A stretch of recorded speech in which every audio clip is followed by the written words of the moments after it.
Does Jimmy Butler have to adjust his game thanks to officiating? Welcome back to the Team to Beat Miami Heat basketball channel. My name is Amir. Before I get into the video today, I just want to thank everybody for their continued support. I am 6 subscribers away from reaching 1,000 subscribers. So if you could subscribe to the channel, that would mean a lot to me.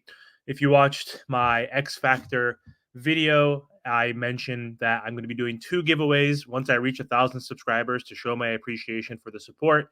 So one giveaway is going to be a Miami Heat hat, and the bigger giveaway is going to be 2 tickets to a Miami Heat home game. So if you are not subbed to my channel, to qualify, please subscribe to my channel, and then you can then find my email address in that one X Factor video or in my channel description. Send me an email mentioning you want to join the raffle.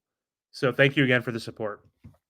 So there are a lot of aspects of Jimmy Butler's game that are really good. Like his mid-range game is his bread and butter, especially once it gets to playoff time. We see that turnaround fadeaway jump shot, and we know he's improving from the three-point line. He's shooting a career high like 45% from 3 this season. Another big aspect of his game is using his physicality and drawing smaller defenders on him, trying to scheme where he can get a mismatch through screens and cross screens.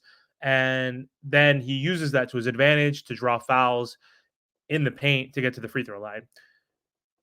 Jimmy Butler right now has not been going to the free throw line during this Miami Heat 4-game losing streak. And Wednesday night against the Denver Nuggets, he only took 2 free throw attempts, and he averages around 8 a game. And on a good night, he can get anywhere from 13 to 15 free throw attempts based on the way he plays. So this could be the first step from the NBA in diminishing that as a point that Eric Spoelstra pointed out after his team lost to the Denver Nuggets. So Spoelstra was quoted saying, "I think that's an adjustment from the league. Staff has been talking about that. I didn't receive a memo about it." Spoelstra said after the Heat's 188 loss to the Nuggets, but it's clear that they're calling it a little bit more like that. So, hey, we have to make the adjustment, and I think that's a good adjustment. Go to score, not necessarily to draw fouls.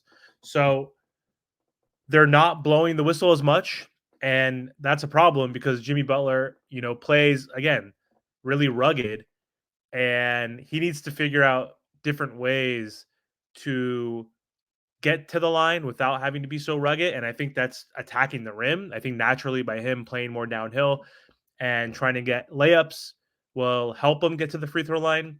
And he needs to just be in his shot making mode and more aggressive right now. We saw after the All-Star break when the Heat came out hot 4-1. Jimmy Butler was averaging 26 points per game. He was playing like playoff Jimmy, as they say. But in the last 4 games during this losing streak, he's been averaging like 18 points per game, and his field goal percentage has been down. So, Jimmy's got to be better. And so he's not going to draw as many fouls moving forward.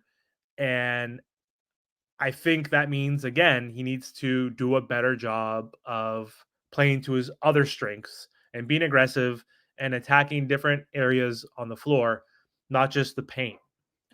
So, is the NBA changing foul rules eventually? Like, possibly, because they were mentioning recently that offenses have it more favorable than defenses. Like, the NBA has become really soft. They've been calling a lot of weak fouls. There's like no contact allowed when it comes to driving. And I've never seen so many fouls, 3-point shot fouls called in my life in the past like 5 to 6 years. So there's got to be a change. And NBA Commissioner Adam Silver mentioned that there could be a direction heading where he's going to listen to the coaches and players about the change and how fouls are called. That's according to Ira Winderman.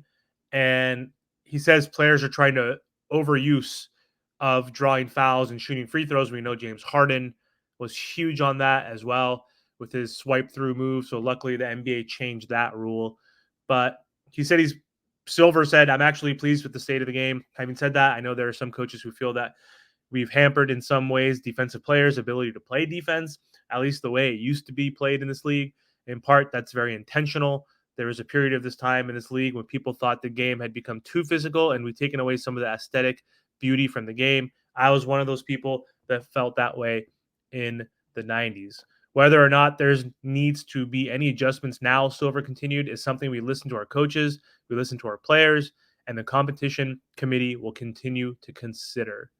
So it remains to be seen if there will be any official change to the way the officials call fouls in the future and how they specifically call fouls towards the Miami Heat and Jimmy Butler.